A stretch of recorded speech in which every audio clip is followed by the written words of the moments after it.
PM મોદીએ રવિવારે દિલ્હીમાં એનડીએ શાસિત રાજ્યોના મુખ્યમંત્રીઓ અને નાયબ મુખ્યમંત્રીઓ સાથે બેઠક યોજી હતી।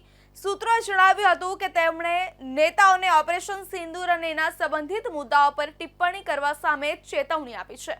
સૂત્રોના જણાવ્યા અનુસાર મોદીએ એનડીએ નેતાઓને કહ્યું હતું કે તેમને દરેક મુદ્દા પર બોલવાની જરૂર નથી, બિનજરૂરી નિવેદનો આપવાની પણ કોઈ જરૂર નથી। તાજેતરમાં મધ્યપ્રદેશના મંત્રી વિજય શાહે ઓપરેશન સિંદૂર પર પ્રેસ કોન્ફરન્સ કરનાર કર્નલ સોફિયા કુરેશીને આતંકવાદીઓની બહેન કહી હતી। તેમના નિવેદનને લઈને ઘણો વિવાદ થયો હતો।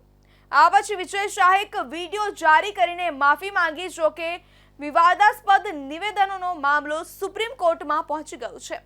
કોર્ટ વિજય શાહની માફી પણ ફગાવી દીધી અને કહ્યું હતું કે મંત્રીના નિવેદનથી આખો દેશ શરમ અનુભવે છે।